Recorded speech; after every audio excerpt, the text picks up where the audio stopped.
विश्व रंग के पूर्व रंग के रूप में रविंद्रनाथ टैगोर विश्वविद्यालय भोपाल द्वारा प्रसिद्ध फिल्म निर्माता निर्देशक विवेक रंजन अग्निहोत्री लिखित हु किल्ड शास्त्री के हिंदी अनुवाद लाल बहादुर शास्त्री मृत्यु या हत्या पुस्तक का भव्य विमोचन रविंद्र भवन में किया गया।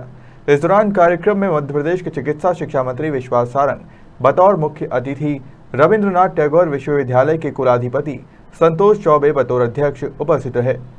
इस मौके पर चिकित्सा शिक्षा मंत्री विश्वास सारंग ने कहा कि भोपाल के बाशिंदे दुनिया में राज करते हैं। रविंद्रनाथ टैगोर विश्वविद्यालय सिर्फ शिक्षा ही नहीं, विद्यार्थियों को वैश्विक मंच भी प्रदान करता है। आज़ादी के बाद एक परंपरा बन गई कि तथ्यों को छुपाया जाए।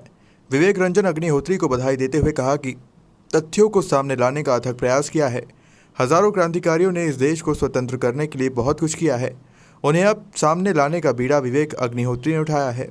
वाला है जो मेडिकल की पढ़ाई भी अब हिंदी में करेगा।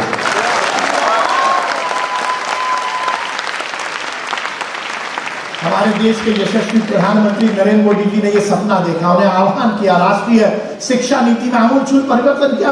राष्ट्रीय शिक्षा नीति विवेक एक बड़ा मामला है। मैकाले ने यदि 1836 में एक ऐसी शिक्षा नीति को हिंदुस्तान में लाने का काम किया जिससे केवल हिंदुस्तान में गुलामी 1947 तक नहीं रही, 1947 तक आज तक हमारे दिमाग में अंग्रेजियत की गुलामी को भरने का काम लॉर्ड मैकाले ने किया। उस गुलामी को हटाने के लिए माननीय प्रधानमंत्री जी ने राष्ट्रीय शिक्षा नीति लेके आने का काम किया और उसमें उन्होंने इस बात का जिक्र किया कि क्यों नहीं हम अपनी मातृभाषा में अपनी टेक्निकल एजुकेशन को लेके आए, हमारी मेडिकल एजुकेशन को लेके आए। हमारे मध्य प्रदेश के मुख्यमंत्री जी ने आह्वान किया और मुझे प्रसन्नता है कि मेरे विभाग ने वो बीड़ा उठाया, मैंने ये बीड़ा उठाया, हमने ये बीड़ा उठाया और 4 महीने के अंदर हमने मिशन मोड में काम किया और मेडिकल की पढ़ाई को हिंदी में रूपांतरित करने का हमने काम किया। 16 अक्टूबर को इस देश के यशस्वी गृह मंत्री अमित शाह जी आ रहे हैं लाल परेड ग्राउंड पर और हम देश के पहले राज्य होंगे जो अब हिंदी में भी मेडिकल की पढ़ाई करवाएंगे। ये हम सबके लिए प्रसन्नता की बात है। आज से 8-2 साल पहले नारा लगता था कि अच्छे दिन आने वाले हैं। अब लोग कहते हैं कि अच्छे दिन कहाँ आए। मैं उन लोगों को कहना चाहता हूँ अच्छे दिन यही आए हैं। देखिए, हर गरीब के घर में टॉयलेट बन गया, आप उसको झुठला दो। हर गरीब के घर में पानी जा रहा है, आप उसको झुठला दो। वो मुद्दे जिनके कारण हिंदुस्तान में कहीं ना कहीं गुलामी के काले धब्बे लगे थे, आप उसको झुठला दो। पर मैं उनको ये कहना चाहता हूं, उनको झुठला दोगे परंतु अच्छे दिन आने का प्रमाण मैं और दे सकता हूं जब मैं ताकत के साथ कहता हूं कि विवेक अग्निहोत्री जैसे युवा ने यदि इतिहास को सही ढंग से प्रस्तुत करने का काम किया है तो ये भी अच्छे दिन आने का ही प्रमाण है, उसका ही अच्छे दिन आने का उदाहरण यही है कि अब मेडिकल की पढ़ाई भी हिंदी में होगी।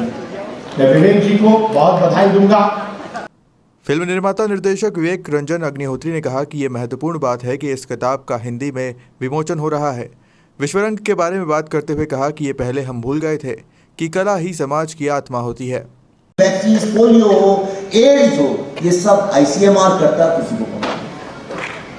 उसमें NIV में 5-6 महिलाओं जो अपने सास ससुर का ख्याल रख रही थी, कुछ की तो सास, किसी की सास मर गई, कोई प्रेग्नेंट थी, कोई अपने पतियों के टेंट्रम्स झेल रही थी, घर में काम करने वाली नहीं आ रही थी, बर्तन भी धो रही थी, कपड़े भी साफ कर रही थी, लेकिन वैक्सीन बना रही थी।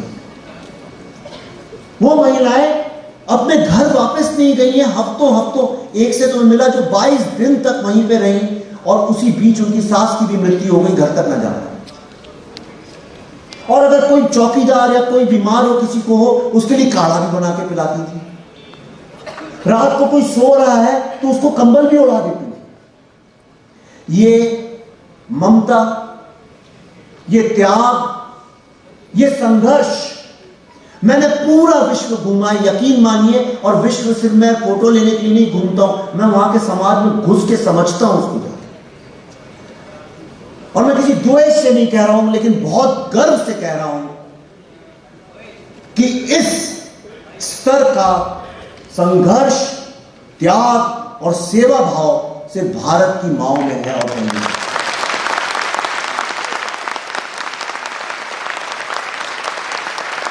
ये फिल्म 15 अगस्त को जो आने वाली है, ये भारत की बहनों माओ को, जिन्होंने हमें संस्कार दिए हैं, उनको समर्पित है, ताकि भारत का हर बच्चा अपनी मां पे गर्व कर सके और इस अचीवमेंट के साथ भारत मां पे गर्व कर सके। भारत की मां का योगदान जिस दिन लोगों को सही तरीके से समझ में आएगा, आप अपनी खुद की मां को देखिए, सबसे खराब कपड़े वो पहनती है, जो सबसे ठंडी आखिर की रोटियां होती है वो खाती है, बीमार होती है, खांसती रहती है, फिर भी कोशिश करती है कि दवाइयों में पैसा ना खर्च, सिर्फ इसलिए कि उसके बच्चे पढ़ लिख के काबिल बने और उनमें अच्छे संस्कार आए।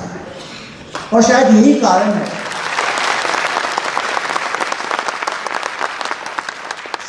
कारण है कि इस विश्व में, भारतीय विश्व का ऐसा कोई कोना नहीं है जहां नहीं रहते हैं, और भी विश्व मुल्क के लोग रहते हैं।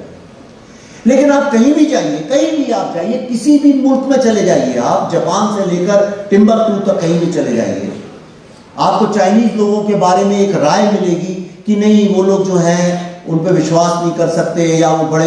यदि इतिहास को सही ढंग से प्रस्तुत करने का काम किया है, तो ये भी अच्छे दिन आने का ही प्रमाण है, उसका ही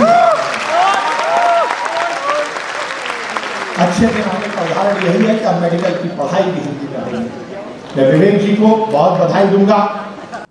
फिल्म निर्माता निर्देशक विवेक रंजन अग्निहोत्री ने कहा कि ये महत्वपूर्ण बात है कि इस किताब का हिंदी में विमोचन हो रहा है। विश्वरंग के बारे में बात करते हुए कहा कि ये पहले हम भूल गए थे कि कला ही समाज की आत्मा होती है। वैक्सीन, पोलियो हो, एड्स हो, ये सब ICMR करता, किसी को पता नहीं। उसमें NIV में 5-6 महिलाओं जो अपने सास ससुर का ख्याल रख रही थी, कुछ की तो सास, किसी की सास मर गई, कोई प्रेग्नेंट थी, कोई अपने पतियों के टेंट्रम्स झेल रही थी, घर में काम करने वाली नहीं आ रही थी, बर्तन भी धो रही थी, कपड़े भी साफ कर रही थी, लेकिन वैक्सीन बना रही थी। वो महिलाएं अपने घर वापस नहीं गई हैं, हफ्तों, एक से तो मिला जो 22 दिन तक वहीं पे रही, और उसी बीच उनकी सास की भी मृत्यु हो गई, घर तक न जाना।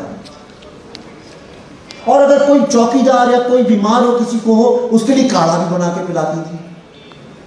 रात को कोई सो रहा है तो उसको कंबल भी उड़ा देती थी।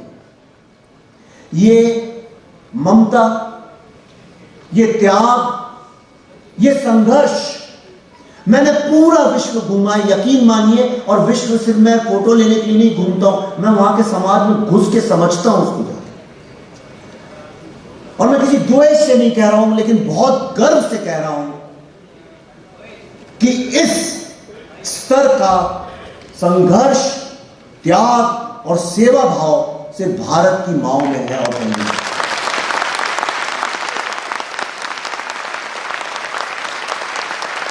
ये फिल्म 15 अगस्त को जो आने वाली है, ये भारत की बहनों माओ को, जिन्होंने हमें संस्कार दिए हैं, उनको समर्पित है, ताकि भारत का हर बच्चा अपनी मां पे गर्व कर सके और इस अचीवमेंट के साथ भारत मां पे गर्व कर सके।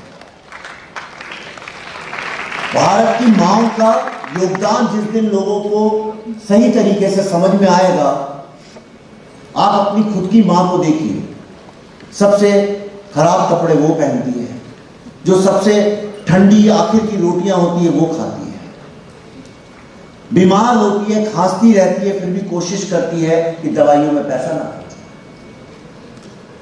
सिर्फ इसलिए कि उसके बच्चे पढ़ लिख के काबिल बने और उनमें अच्छे संस्कार आए। और शायद यही